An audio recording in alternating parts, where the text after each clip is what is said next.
Centro de Engenharia da Plasticultura apresenta AgroPlast Talk, o podcast que traz a ciência por trás da inovação que está transformando o campo.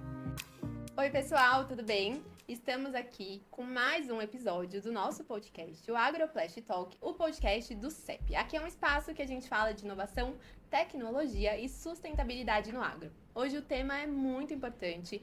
A gente vai falar sobre o desconhecimento da população em relação aos benefícios do uso do plástico no agro. E para isso eu chamei pessoas expertas no assunto, convidadas muito especiais, a Beatriz Geraldes da Braskem e a Simone da Abiplast. A Simone é a primeira convidada externa que temos aqui no nosso podcast, então eu já agradeço desde já a presença de vocês. Elas fazem parte do grupo técnico do MPT. O MPT elas vão falar um pouquinho mais, mas é o Movimento Plástico Transforma, que tem o objetivo de conscientizar a população sobre o uso do plástico, né, como sociedade. Então, meninas, bem-vindas, muito obrigada, é um prazer ter vocês aqui hoje. Eu vou começar pedindo para vocês se apresentarem. Bia, pode começar. Legal. Obrigada aí pelo espaço, né, pra gente estar aqui hoje com você, Bia. Meu nome é Beatriz Geraldes, como você já disse, eu sou formada em Relações Públicas, com pós-graduação em Marketing Estratégico. Tenho 9 anos de Braskem e tem mais ou menos quase 2 anos que eu vim para essa posição de cuidar do Movimento Plástico Transforma, junto com o time da Biplast, aqui representado pela Simone. Nossa, que legal, já é uma experiência bem robusta aí da cadeia do plástico. E você, Simone, conta um pouquinho mais pra gente sobre a sua carreira. Bom dia, Bia. Obrigada pela oportunidade de estar aqui representando o Movimento Plástico Transforma. Eu sou Simone Carvalho, eu sou... Pois é. Muitas coisas. Eu estou como assessora técnica na Abiplast. A Abiplast é parceira da Braskem nesse projeto Movimento Plástico Transforma. A Abiplast representa os transformadores de produtos plásticos, os fabricantes de produtos plásticos e os recicladores de resíduos plásticos. E a minha trajetória eu sou gestora ambiental, sou especialista em polímeros, sou técnica em plástico, sou química industrial e eu atuo há 40 anos na indústria do plástico, trabalhando há 14 anos quase na Abiplast, mas eu já dei aula, já fui professora no Senai, então tenho uma carreira bastante sólida na área do plástico. Ah, que legal. Nossa, então é uma honra mesmo ter vocês aqui. Acho que vai ser um episódio que a gente vai conseguir elaborar bastante conteúdo. Sabe o que eu queria pedir? Bia, comenta um pouquinho do MPT e da Braskem, como que é essa parceria, pra gente entender um pouquinho mais. O MPT é o Movimento Plástico Transforma, né? Ele é um projeto que ele visa educar a sociedade e trazer informação verídica sobre o plástico. Porque o que acontece? A gente vê muita desinformação, muita informação equivocada, muitas dúvidas. E aí, há 10 anos atrás, assim, já estava desde o começo, né, do projeto, foi entendido que precisava de uma instituição, de um movimento, efetivamente, que pudesse combater isso de uma forma lúdica, de uma forma didática, de uma forma simples. E foi assim que criou-se o Movimento Plástico Transforma. Ele é uma iniciativa que é representada pela Braskem e pela Biplast, mas que ele olha para toda a cadeia do plástico em si. Tanto que o projeto é financiado pelos clientes da Braskem e pelos associados da Biplast. Porque o nosso grande objetivo é isso, é passar a informação correta, seja por meio de e-books, de vídeos, de conteúdos em redes sociais, de ativações, que depois a gente vai falar um pouquinho mais. Mas a gente olha muito para como a gente traz essas informações adequadas, de novo, de forma simples, rápida, lúdica e que seja tangível para todo mundo. Tá, então o papel da Braskem é o papel da indústria, como fomentadora desse movimento, e o da Abiplast? A gente congrega, a gente chama os transformadores que são clientes da Braskem para aderir ao projeto. Então, eles têm um termo que eles assinam para aderir ao projeto, e aí, de acordo com as aquisições que eles fazem de resina diretamente da Braskem ou dos distribuidores, eles colaboram com uma parte desse valor para o Movimento Plástico Transforma. E a Braskem coloca mais uma verba também. Então, por tonelada, a gente tem um valor que vai todo para o fundo do Movimento Plástico Transforma para financiar as ações. Para financiar as ações de comunicação. Então, de conscientizar, de passar a informação correta para a sociedade sobre o plástico. Exato. E todas as nossas iniciativas. Então, desde o que vocês, né, quem estiver aqui assistindo a gente já conhece o projeto, ou vai conhecer agora, desde o post que está nas redes sociais, até os nossos estudos, como a gente tem, por exemplo, o estudo com a Maxiquim, que é o Índice de Reciclagem Mecânica de Plásticos no Brasil, que é um estudo que acontece desde 2018, e que ele mostra um pouco desse raio-x do setor dentro de uma de uma metodologia consolidada. Então, esse é um estudo que cada vez mais ele tem ganhado força. Inclusive, a gente fala também dos segmentos, e o agro é um deles, assim como embalagens, construção. E aí a gente consegue mostrar isso para a cadeia. Então, assim, todas as iniciativas do Movimento Plástico Transforma são financiadas pela Braskem e pelos clientes da Braskem. E aí esse papel da Biplast também com a gente é muito importante, porque é de representar os transformadores, porque ele é também um programa que ele vai olhar para o produto final que está lá, né? Então, assim, não só para a embalagem, mas também para esse consumo, como que vai ser. Seja o consumo da embalagem, seja o consumo de uma aplicação no agro, seja na construção civil, seja na indústria de eletroeletrônicos. Então, a gente quer olhar muito para esse todo, passando essa informação correta. É muito legal. E você, né, Bia, passou pela área de economia circular na Braskem, Isso. já em algum momento. E, bom, nós que estamos nesse meio, a gente sabe que a população tem uma visão muito... Quando a gente fala de plástico, associa já diretamente a impactos ambientais negativos, né? Então, é uma ligação direta. E quem não está na indústria, né, nessa cadeia, é porque realmente recebe informações, só informações negativas mesmo. Bia, da onde que você acha que essa visão negativa tão consolidada vem, assim, em relação ao uso do plástico? Assim, particularmente, eu acho que é muito sobre a questão de você ver o plástico muitas vezes só no uso único, né? Então, você vê ele na garrafinha, você vê ele na embalagem, no pratinho, no canudo, que são esses usos rápidos, que se não é descartado de forma adequada, ele vai parar na praia, ele vai parar no oceano, e aí vem toda aquela visão negativa, né? Eu entendo que a sociedade não tem ainda um conhecimento profundo de aplicações que existem em diferentes locais do nosso dia a dia, né? Então, aqui só no nosso ambiente que a gente tá, se a gente for enumerar a quantidade de plástico que tem, é muito alta. E não são plásticos que vão ser descartados. Então, assim, essa haste aqui do microfone, o próprio microfone, essas coisas têm plástico na composição em si, e a gente não vai sair daqui e jogar elas fora, são bens duráveis, né? Então, eu vejo muito essa incompreensão mesmo por uma visão muito relacionada às questões de uso único. Tanto que as comunicações, os projetos do movimento são muito fortes nessa parte de conscientização e de tirar essa percepção do só do uso único, mas ao mesmo tempo trazer a importância do descarte adequado e do uso consciente. Sim, nossa, e eu como consumidora, né, como pessoa física, concordo, porque eu acho que é isso, seja esse link mesmo, né, que é feito o plástico é ruim porque ele é algo que a gente descarta muito rápido e sem nenhum critério, mas que a gente entende, né, cada vez mais que a realidade não é essa, né? E até direcionando um pouco para você, Simone, na sua experiência, na sua carreira, né, que a gente até falou um pouco antes, que já tem bastante conhecimento, viu, né, esse setor aí já por vários anos, o que distancia tanto essa conversa sobre os benefícios do plástico quando a gente fala de setores estratégicos? Aqui a gente está falando do agro, a Bia mencionou construção civil, né? A gente tem indústria automobilística, do entendimento da sociedade como esse plástico também, como o plástico também é aplicado em bens duráveis, né?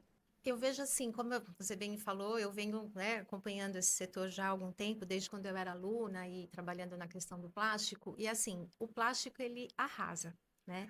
A gente substitui qualquer material com maestria. Qualquer material. E a gente substitui para uma aplicação muito simples do dia a dia, como a gente substitui para uma peça no foguete, por exemplo. E com maestria. Então, isso incomodou todos os outros materiais, porque a gente veio substituindo e a gente consegue substituir muito bem. E a gente não sabe até então se vender. Então, eu faço a minha culpa por estar há 40 anos nesse setor e a gente não se preocupar com isso. Ah, tudo bem, a gente está arrasando, deixa eles falarem. Só que chegou um ponto que isso começou a afetar a nossa imagem, né? E essa desinformação foi para a população e a população abraçou isso, né? Eu já ouvi dizer, isso doeu a minha alma, que o plástico é o novo cigarro. Isso acabou comigo, entendeu? Então, eu já ouvi isso e isso foi muito marcante para mim. E aí as pessoas e a sociedade como um todo é muito superficial nas informações. Então, eles dão Ctrl+C, Ctrl+V, ou usam a mensagem da tia do WhatsApp e não vão procurar informação. Então, isso reverbera muito ruim para o nosso lado. Então, o que a Bia falou da questão dos bens duráveis, de tudo que o plástico trouxe para a gente, eu sou da época, eu conto essa história, que eu tinha vacinação na escola e eu sempre fui muito alta e me chamo Simone, então eu sempre fui a última da fila. E a Ana Maria, a primeira da fila. Então, quando era a vacinação, ela saía ilesa, porque ela recebia a primeira picada. Eu, a última. Eu sou uma sobrevivente dos anos 80 e 90, porque eu recebia todo o conteúdo daquelas pessoas chegando em mim na agulha. O que aconteceu? A gente tem as seringas plásticas hoje, graças a Deus, que tem toda a questão de segurança. Isso para uma pessoa de 20 anos é inadmissível, eles não se conformam quando eu falo isso. Eu falo, pois é, gente, era assim. Então, a segurança que o plástico trouxe para a gente, a segurança na saúde, a segurança nos alimentos, a segurança nos carros, nos veículos, hoje eles são muito mais seguros porque a gente tem o plástico lá. Na época dos anos 80, a gente tinha o para-choque todo em metal. Nos anos 80 que mudou isso aqui no Brasil. Então, o plástico trouxe uma evolução tecnológica e o plástico trouxe, que eu falo, o plástico nasceu sustentável. Ele foi utilizado para substituir, por exemplo, o marfim dos elefantes que era usado nas bolas de bilhar. Alguém olhou aquilo, como assim, gente, a gente mata elefante para fazer bola de bilhar? E aí veio o plástico para substituir isso. Então as pessoas não imaginam isso. Poxa, né? A gente conseguiu evitar a morte dos elefantes para fazer uma bola de bilhar. Então, o plástico veio para ser sustentável, ele nasceu para ser sustentável. As fontes alternativas que a gente hoje utiliza novamente, elas eram utilizadas no começo de tudo. A gente tinha plástico da caseína, a gente tinha plástico de origem assim, sustentável, de origem renovável, e isso foi deixado de lado. Com o advento do petróleo, eu precisava reconstruir cidades no pós-guerra, então eu precisava de agilidade. Foram aí que as indústrias foram nascendo, né? E aí as fontes alternativas foram deixadas de lado porque elas eram mais caras, eram escassas e tudo.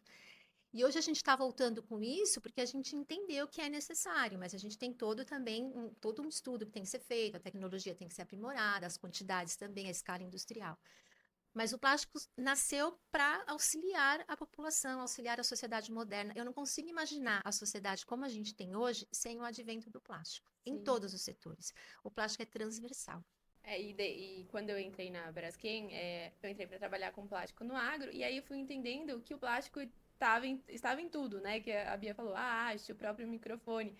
E aí a gente vai fazendo esses links e vai começando a diluir um pouco essa visão de que o plástico não é só o canudo. E aí, o que você acha que falta nessa comunicação, né? Entendi, o MPT faz essa comunicação sobre o uso do material, mas o que falta na disseminação dessa comunicação para a sociedade? Porque ainda me parece que a gente tem muito a fazer, né, para que isso não sei se é convencer, é ensinar, né? Tudo isso que você está falando para mim agora. Eu acho que as pessoas já têm um olhar torto com relação ao plástico. Então, se a gente tenta, dependendo da vontade das pessoas em querer ouvir, acho Proativamente, não. Eu acho que vai muito a vontade das pessoas quererem mais informações fidedignas, reais sobre o plástico, ou não. Então, elas vendem o que elas ouvem, o que elas leem, o que está na mídia, né? Que a gente sabe que é contrário a nós, infelizmente. Então, a gente vê muito pelos comentários que a gente recebe nos posts. A gente não está falando mentira, a gente está falando verdade. Mas as pessoas contestam. Mas como assim tem gente que fala bem do plástico? Esse é o pensamento das pessoas no geral. As pessoas não querem falar bem do plástico porque elas entendem que isso não é, que o plástico só faz mal para elas. Mas o plástico está presente desde quando a pessoa está dentro da barriga da mãe, né? Nos diagnósticos. Olha para um aparelho de ultrassom. Tudo. Nos equipamentos médicos, né, de segurança, Bia, você estava falando, né, das seringas, mas em ambientes hospitalares. Sim, né? Na incubadora, no bercinho, aquilo é o quê? Então, as pessoas não têm essa noção do quão importante é o material plástico nas vidas das pessoas.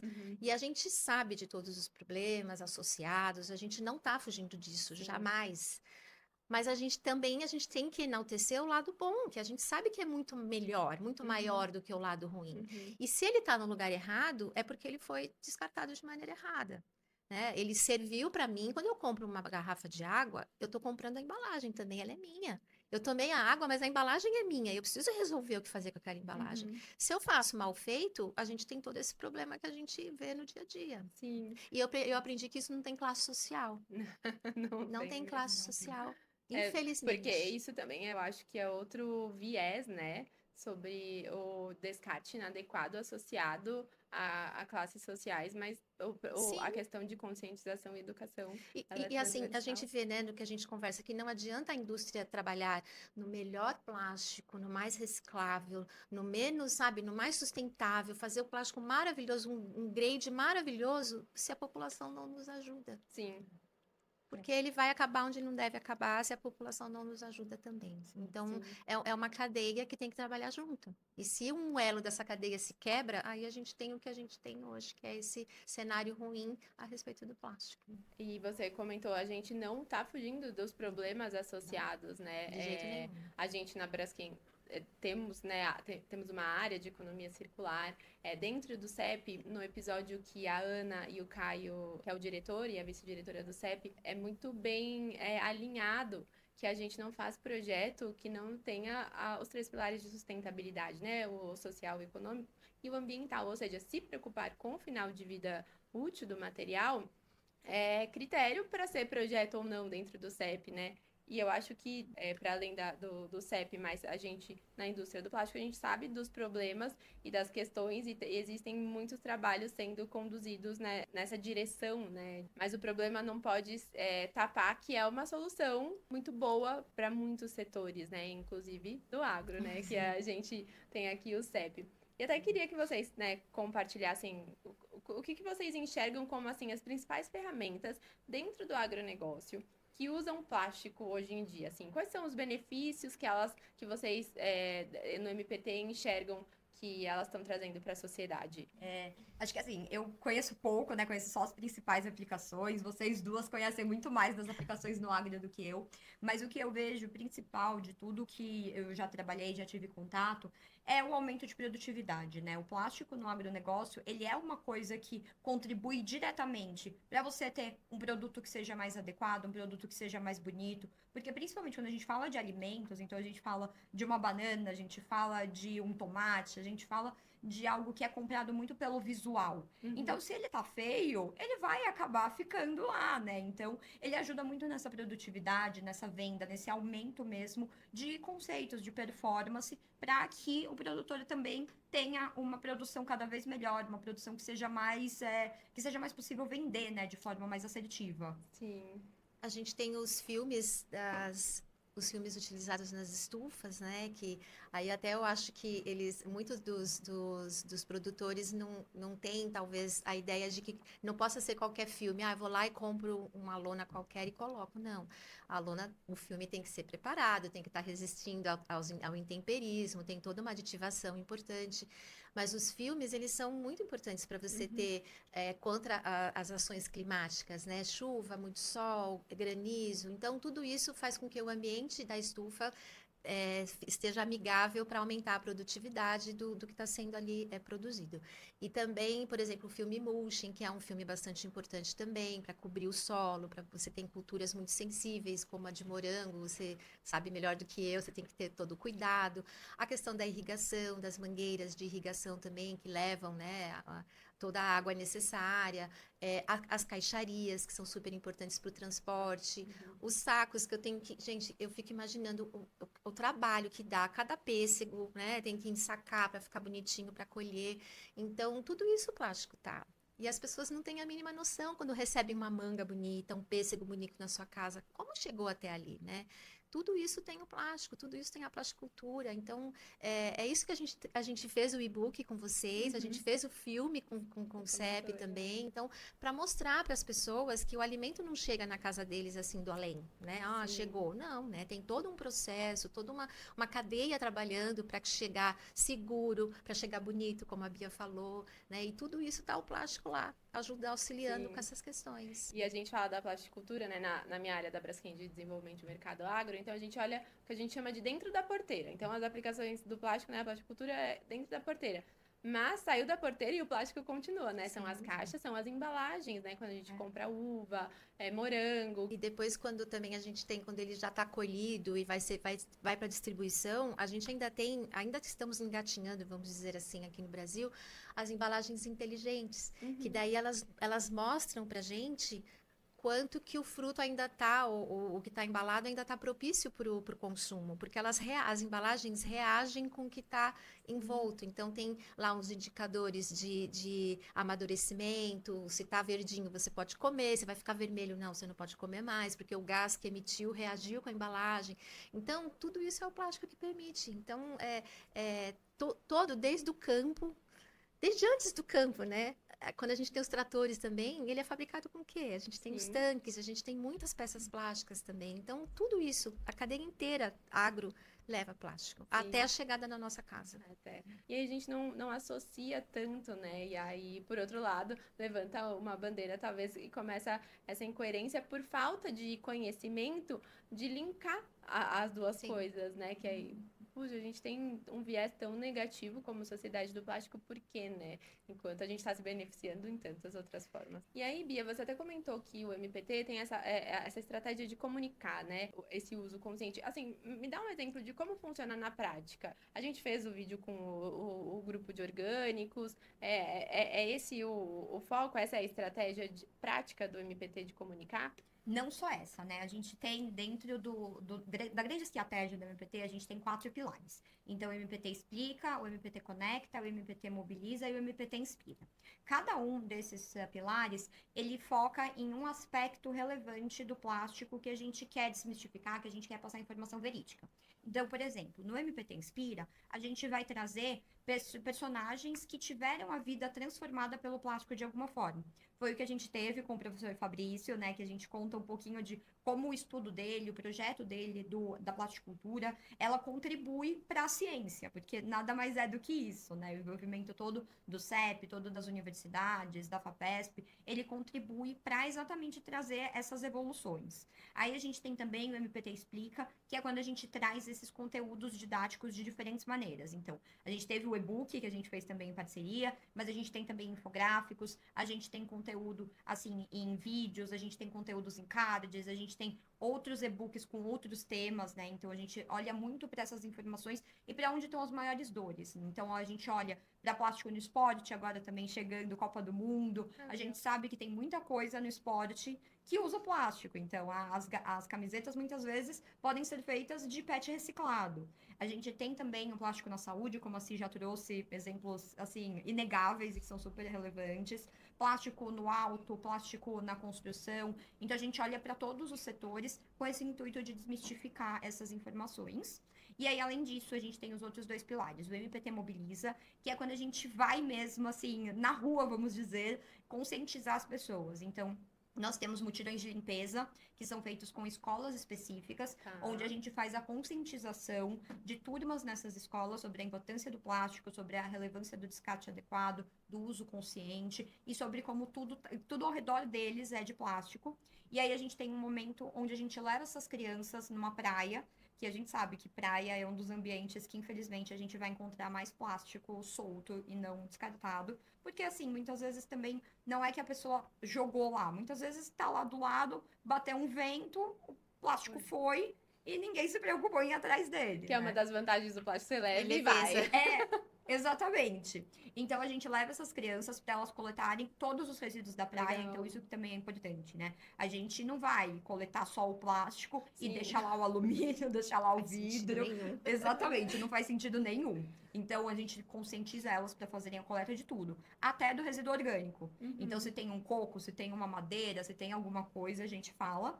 E aí, depois, esses resíduos são separados, sempre em recicláveis e não recicláveis, e ambos vão para cooperativas locais. Então, além da gente trabalhar com a conscientização, a gente também trabalha gerando renda para essas cooperativas, contribuindo todo para o ciclo, porque, mais uma vez, é o plástico em todos os lugares que a gente tem. E o do último pilar é o MPT Conecta, que é onde a gente traz assuntos que são um pouco mais densos, né? Então, a pesquisa que eu comentei, que é realizada pela Maxiquim, ela está dentro da estratégia do MPT Conecta, porque é um assunto um pouco mais voltado para a cadeia, é um assunto um pouco mais, assim, com informações. Ele é uma coisa que, às vezes, a gente vai falar para a sociedade geral, né? O que é o índice de reciclagem mecânica do plástico. Às vezes, eles nem sabem o que é reciclagem mecânica. Então, a gente tem um step antes para conseguir trazer essa conscientização. E o que a gente aprendeu ao longo desses 10 anos do movimento é que existe muita gente que está apta e que quer saber sobre plástico, mas existe muita gente que não quer mudar de opinião. Muita. Então, assim, também não adianta a gente. O nosso site, nas nossas redes sociais, lá tem informação correta, mas não adianta a gente levar a informação correta para uma pessoa que não quer saber. Então, a gente vai olhar para quê? Para essa pessoa que está mais aberta. Então, esse é o nosso foco principal. E para qualquer um que quiser acessar, tem disponível todas as informações nas nossas redes sociais, no nosso site, no nosso YouTube, em tudo. Muito legal. E eu ia perguntar se dessas comunicações, tem alguma dessas que vocês enxergam que é mais eficiente? Algum tipo de comunicação que é mais eficiente para desmistificar? Elas se conectam, na verdade, né? Não. Uma complementa a outra. São complementares, isso. assim. Entendi. E tem esse ponto também, né? Que eu acho que não é muito... Vale, né, a estratégia de comunicação, mas também a abertura do outro lado. Sim. De querer abrir horizontes, né? Por isso que a gente trabalha muito com as crianças e os adolescentes, né? Eles são mais abertos? Porque a gente entende que eles têm a capacidade de levar a informação para a família, para a escola, para a comunidade, e isso vai reverberando de forma positiva para a gente, né? Muito, muito interessante saber, né, que ali crianças e adolescentes que é eles que vão levar, né, vão levar para casa, para os pais, né? E Simone, como que você vê a importância de entidades como a Abiplast atuando nesses movimentos com empresa, assim, para ter esse impacto? A Braskem sozinha conseguiria, né? A gente entende que é difícil, porque talvez tenha um papel aí diferente. Assim, Bia, quando há muito tempo assim a gente começou a receber ligações assim, olha, eu tenho esse resíduo aqui, uma cooperativa ligando, eu tenho esse resíduo aqui e não consigo comercializar, e eu sabia quem fabricava e para quem ele fabricava. Eu falei, nossa, né, a gente vai puxando a cadeia, e aí a gente entendeu que a gente não consegue fazer nada sozinho, porque a gente tem que trabalhar em cadeia, e aí também junto, né, porque a gente se complementa. O meu associado não consegue fazer nada sem o material que vocês fabricam, né? Então, e aí a nossa, como eu falei no começo, o nosso público, o nosso associado, ele não, entre aspas, não se preocupa muito em divulgar, né, as coisas, em fazer o marketing, porque a gente continua.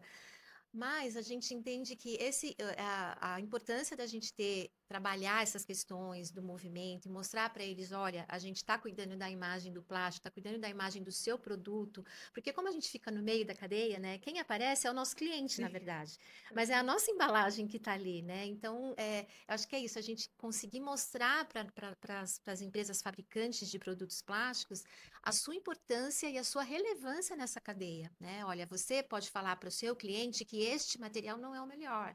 Ó, se a gente fizer diferente essa embalagem, ela vai melhorar depois para voltar na reciclagem, vai ser melhor no fim, né, do ciclo. Então, a gente tem esse poder de fazer essas negociações com os clientes, né? Então, acho que e a gente também levar essa informação e eles colaborarem com todo esse processo que a gente tem em 10 anos, acho que faz toda a diferença. Sim. Além da questão da cadeia ser complementar e que não adianta só a Braskem com os pellets ir lá defender o transformador com a sua embalagem, que sem os pellets ele não faz. A Abiplast também sem o transformador não vai representar. Então, assim, a gente, além da cadeia ser complementar como um todo, a gente também olha para a questão da onde que o plástico vai entrar e é o que é o mais apropriado. Então, uma preocupação muito grande que a gente tem como movimento é que a gente não vai falar mal do outro material, porque os materiais, eles também são complementares. E a gente mostra que o plástico, muitas vezes, para uma garrafa, ele é o mais adequado. Sim. Mas aí a gente vai pensar, por exemplo, para latinha, querendo ou não, tem algumas questões que vai ser melhor. Então, assim, a gente cuida muito disso, né? De não olhar só a complementaridade da cadeia, mas a complementaridade dos materiais. É muito legal isso. É muito enriquecedor ter todo mundo também, né? Não dá para fazer sozinho, já tecnicamente, porque não tem conhecimento. E enriquecedor, imagino que essas reuniões que vocês fazem, o quanto que se complementam de visão, né? Para talvez reduzir o risco de uma rota, que talvez a gente só enxergue, né, de um lado, porque é quase impossível conseguir ver o todo só através da Braskem ou só através do transformador da Braskem sem uma entidade ou vice-versa, né? A gente teve um exemplo disso agora recentemente na nossa ação, que a gente colocou já de pé no SESI Lab que elas queriam amostras de produtos, né? A gente quer amostras de produtos. Então tá, então vamos pegar grãos e vamos levar os grãos. Aí eu falei, mas peraí, os grãos são todos iguais. Para a sociedade não tem diferença nenhuma. Eu sei que ali é PE, eu sei que é PP, eu sei que é policarbonato, eu sei, a Bia sabe. Mas para a sociedade é um monte de bolinha colorida bonitinha. Então, eu tenho que mostrar o produto, né? Então, quem faz o produto? Os meus associados, né? A Braskem faz os grânulos, que são maravilhosos, né? Mas quem faz os produtos somos nós. Então, sem os produtos, a sociedade não entende o que são aqueles grãozinhos. Mas é legal para a gente mostrar, olha só, todo produto plástico veio daqui, ó. Começou aqui. Sim. Entendeu? E daí a gente tem um produto que te serve todos os dias. Não, e até no começo, quando a gente falou das aplicações do agro, né? Estufa e lona e tudo mais. Tipo, as pessoas acham, é só um plástico, né? Mas são essas bolinhas que já são diferentes entre elas, não é só uma. Com os aditivos, com formulações, né, feitas pelas pessoas técnicas, enfim, para realmente ter características específicas. Para mim isso foi mágico quando eu aprendi, né? Porque eu também entrei falando, é só um filme plástico, né? A gente nem imagina a complexidade da transformação. Para você ver no nível que chega a nossa informação. A gente colocou, já tinha feito um post e fez outro novamente, sobre a identificação dos plásticos, porque as pessoas acham que aqueles numerinhos são a quantidade de vezes que o material foi reciclado. Embaixo do... a minha família tem certeza. Aí a gente fala, não, gente, número 1 é PET, número 2 é PEAD e assim vai. Então, porque as pessoas... Porque plástico, vidro é vidro, alumínio é alumínio, papel é papel, mas plástico não é só plástico. Plástico tem vários tipos. E por que a gente tem vários tipos? Porque cada um tem a sua especificidade, a sua aplicação. Eu não posso fazer um teto de polietileno, eu vou fazer um teto de policarbonato. Na estufa, o ideal é o polietileno, mas para uma cobertura rígida não dá para ser ele. Cada um tem a sua especificidade. Então, a gente mostra isso nos posts do movimento. Inclusive com ações também presenciais, né? Esse é um assunto que a gente tem trabalhado praticamente desde o começo do projeto, porque realmente não tem esse conhecimento, né? Então, assim, a gente já teve uma iniciativa num parque antigo que tinha em São Paulo, que era aqui de Zânia, que era um parque de profissões, e aí a gente tinha uma estação de reciclagem lá, onde as crianças acompanhavam todo o processo de reciclagem, e aí depois saía um óculos quentinho, como se o óculos estivesse pronto na hora.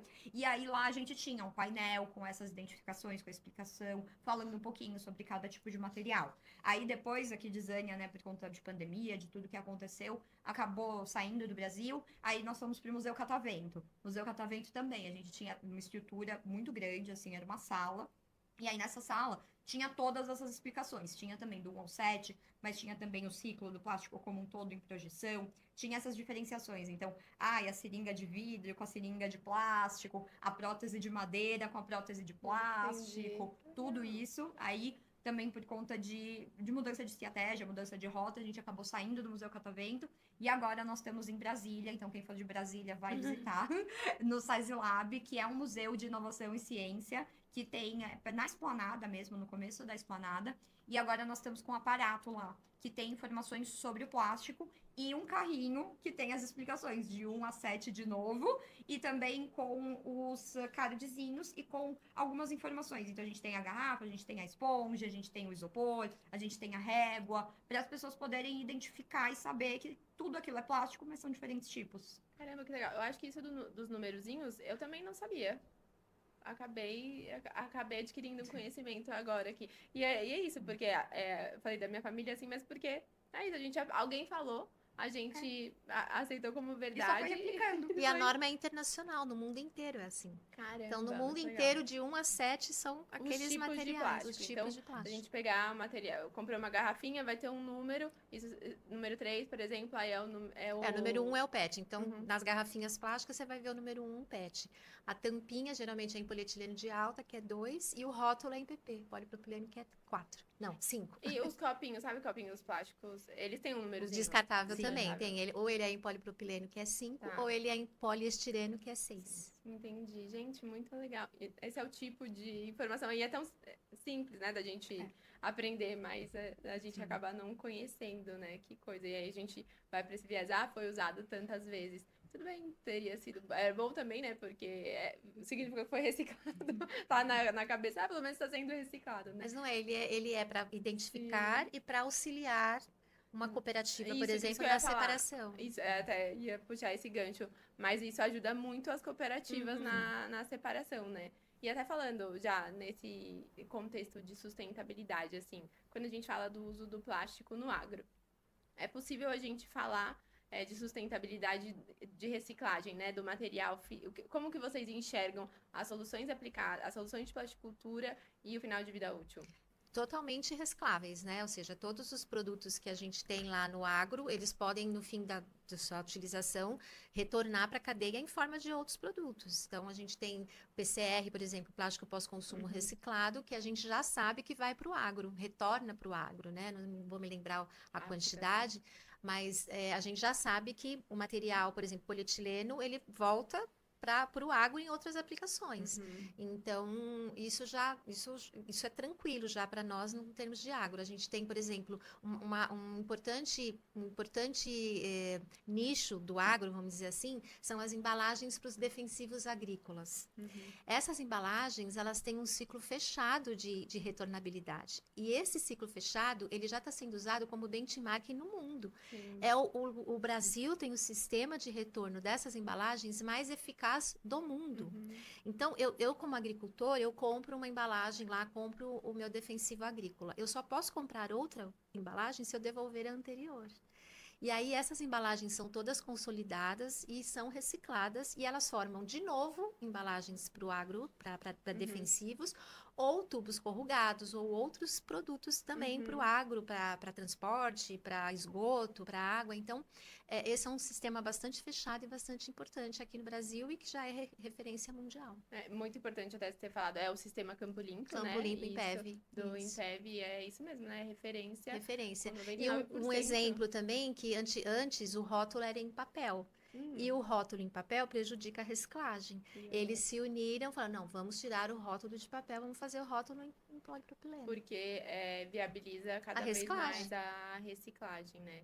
Então, é possível, então, a gente reciclar os materiais utilizados na plasticultura, para além das bombonas, né? Mas os tubos de irrigação, sim, os silos, o malte, filme de estufa, né? E aí eles podem retornar para aplicações do agro ou para outras aplicações, mas existe essa viabilidade de uma economia circular também dentro dos materiais de plasticultura, assim. E quando a gente vê, a gente sabe, né, que é viável, mas assim, quais avanços que vocês viram durante esses anos de MPT do setor agro em relação a essa parte de sustentabilidade do agro, além, né, acho que do sistema Campo Limpo, o que vocês já viram, assim, acontecer de forma efetiva? Você fala, puxa, isso é muito legal, pode ser um case, mais um passo, sabe? Em prol da gente falar, a gente usa o plástico, mas também estamos atentos e alertas a poder fechar esse ciclo da sustentabilidade. Eu acho que utilizar o plástico de origem sustentável, né? Acho que isso é bem interessante, porque você está... não é biodegradável, mas ele tem a questão da redução da pegada de carbono. Acho que isso é super interessante, super importante. E também, no fim do seu ciclo, ele poder retornar na forma de um outro produto. Então, acho que isso é um ganho.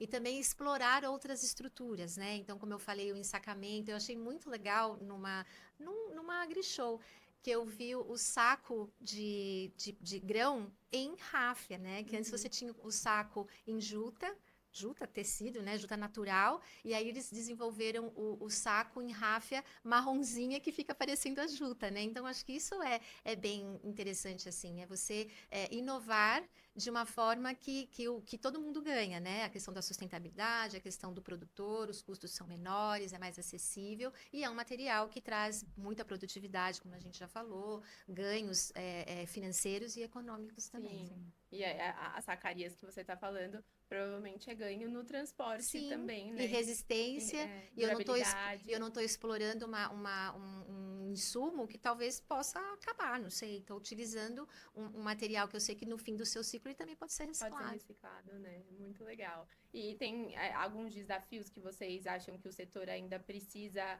eu sei que cada setor tem um desafio diferente em relação ao uso do plástico, né? Se a gente for falar de embalagens de bem de consumo, o desafio é totalmente diferente de outros setores. Mas do agro, assim, quais desafios que vocês ainda acham que a gente precisa trabalhar para superar? Eu acho que, de novo, a questão do descarte, né? Por exemplo, o mulching, ele tá lá cobrindo o campo, e aí eu vou e coloco outro por cima, né? Eu tenho que tomar cuidado com isso, porque eu tenho que, se ele não é um plástico biodegradável, por exemplo, eu tenho que trazer esse plástico novamente para que ele possa ser reciclado. E às vezes, por exemplo, você tem os big bags que estão com terra, a gente tem recicladores nossos associados que reciclam esses produtos.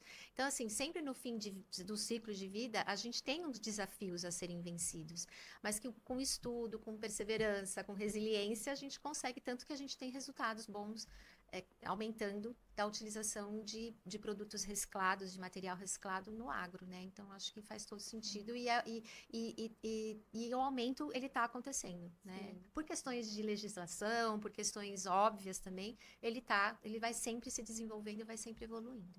E também eu acho que as pessoas estão falando mais sobre isso, né? Sobre o uso do plástico no agro, né? Quanto mais pessoas falarem, melhor.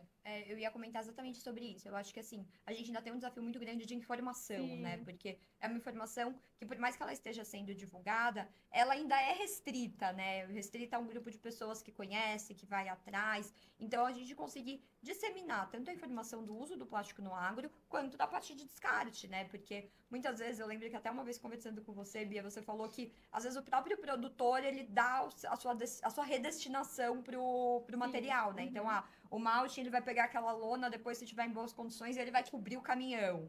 Às vezes, essa não é a melhor, assim, o local mais adequado para essa lona de caminhão e muito menos para esse mulching estar depois, né? Então, é importante também cada vez mais a informação tanto da importância do material no setor, quanto também para o produtor, para quem está lá no dia a dia, sobre esse descarte correto, como você trouxe. Sim, é justamente isso o objetivo de falar sobre esse assunto, né? Entre a gente, sempre, porque é isso, igual eu comentei, os produtores, às vezes, eles mesmos dão a destinação, pode ser que 1, 2 vezes funcione, mas depois também o plástico vai, né, degradar e aí não foi adequado, né? Aí causa um problema que poderia ter sido mitigado, né? Então, acho que esse é o nosso objetivo aqui. Gente, muito legal. Nosso tempo tá chegando ao fim. Queria agradecer. Foi uma aula, Simone, prazer te conhecer. Prazer meu. Obrigada, Bia, muito bom sempre trocar, né? Principalmente a gente a gente trabalha junto, mas não é sempre que a gente tem a oportunidade de conversar, então é sempre muito enriquecedor.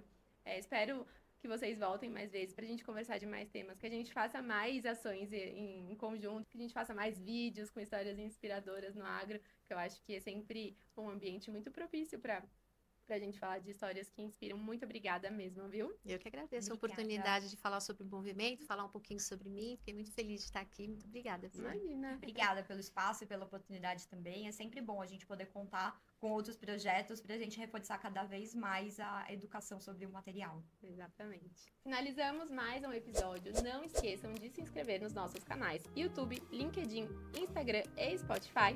E até o próximo episódio. Tchau!